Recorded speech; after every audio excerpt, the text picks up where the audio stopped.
there is something happening in America.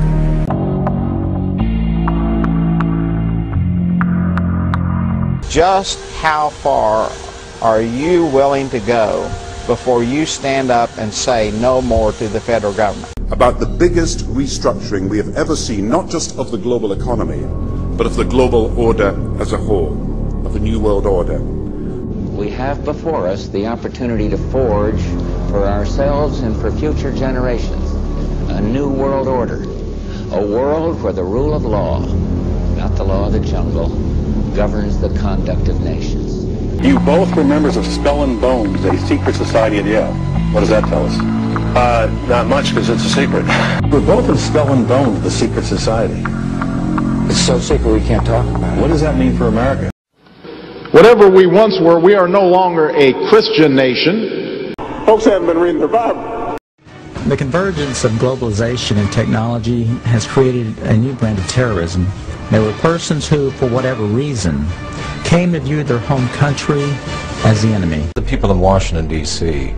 haven't represented what was on the American people's minds for a long, long time. They are the most disassociated, discombobulated, disconnected people on this planet. And they necessarily had to do that for all the violations of the Constitution that they've done. Most Americans would agree that it would be prudent to have a plan to provide for the continuity of government and the rule of law in case of a devastating terrorist attack or natural disaster. A plan that provides for the cooperation, the coordination, and continued functioning of all three branches of the government. The Bush administration tells us they have such a plan. They introduced a little sketchy public version that's clearly inadequate and doesn't really tell us what they have in mind. But they said, don't worry, there's a detailed classified version. But now they've denied the entire Homeland Security Committee of the United States House of Representatives access to their so-called detailed plan to provide for continuity of government. They say, trust us. Trust us, the people who brought us Katrina, to be competent in face of a disaster. Trust us, the people who brought us warrantless wiretapping and other excesses eroding our civil liberties. The only way they can pass this bill is by creating and sustaining a panic atmosphere. That atmosphere is not justified.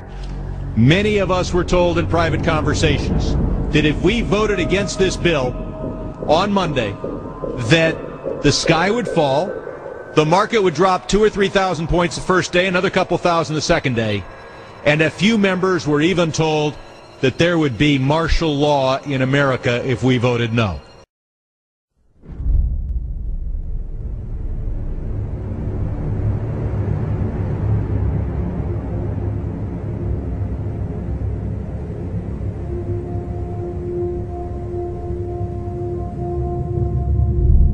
Call it the incredibly shrinking dollar.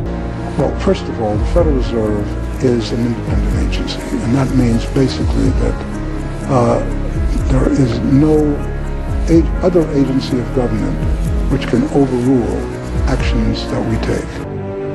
There's a dollar crisis out there, and people's money is being stolen. People who have saved, they're being robbed. I mean, if you have a devaluation of the dollar at 10%, people have been robbed at 10%. But how can you pursue this policy without addressing the subject that somebody's losing their wealth because of a weaker dollar? And it's going to lead to higher interest rates and a weaker economy.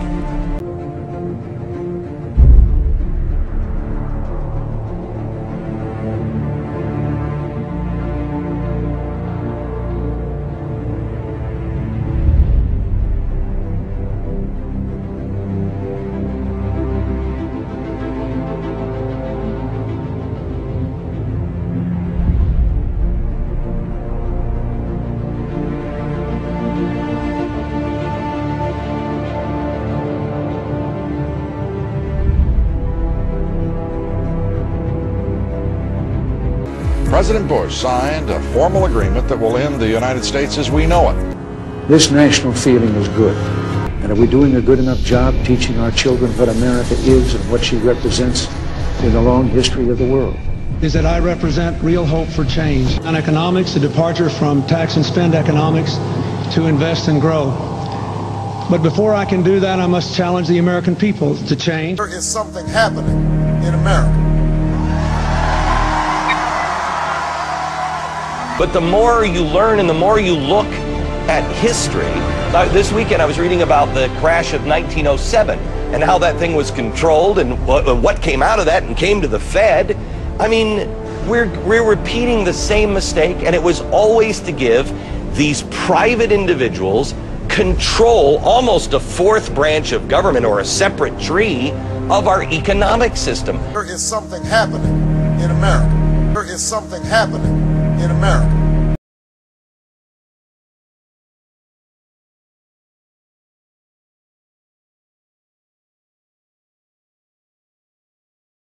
Part of this is big change in the White House, a new cultural experience, and some of the crazies are coming out of their closets. It's a terrorist next door that could be our bigger threat. The kind of right-wing, religious-based domestic terrorism. Disturbing news tonight about homegrown terror. They call people who believe in the sanctity of life, who believe in owning firearms, who believe in serving their country in the military and coming back, who are very concerned about the policies that this nation is embarking on, spending too much money, taxing too much. It's all listed right here.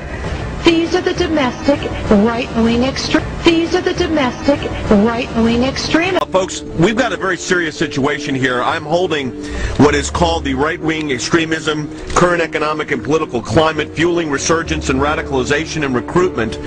And in it, we talked about the fact that they define pro-lifers as domestic terrorists. They put this in a Department of Homeland Security document, this official assessment, now saying pro-lifers, people that believe in end-time prophecies, people that are opposed to the administration's position on immigration, those of us that are standing up for the sanctity of life and for the sanctity of marriage, all of those are now potential, and this is what they're saying, domestic terrorists. In Missouri, a new document meant to help Missouri law enforcement agencies identify militia members or domestic terrorists has drawn criticism. The February 20 report, called the Modern Militia Movement, mentions such red flags as political bumper stickers for third-party candidates, such as Ron Paul, who ran for president, talk of conspiracy theories, such as the plan for a superhighway linking Canada to Mexico, and possession of subversive literature. So the state police of Missouri have been told that if you see a car with a bumper sticker that opposes the so-called creation of North American Union, the superhighway, that you are probably following a militia member, that you are following an anti-government radical. If you see a car with a bumper sticker that says Ron Paul for president, you might be dealing with a violent radical. Exercise extreme caution.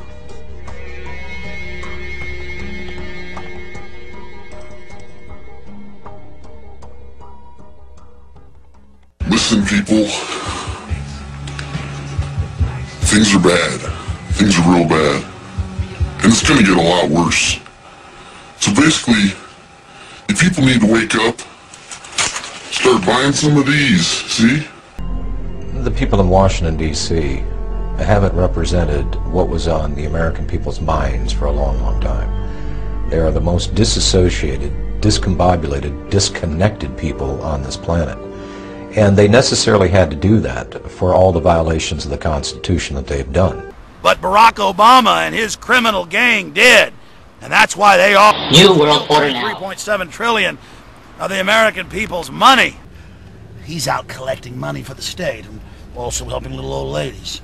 That they were my boss and I complied because I am a good slave.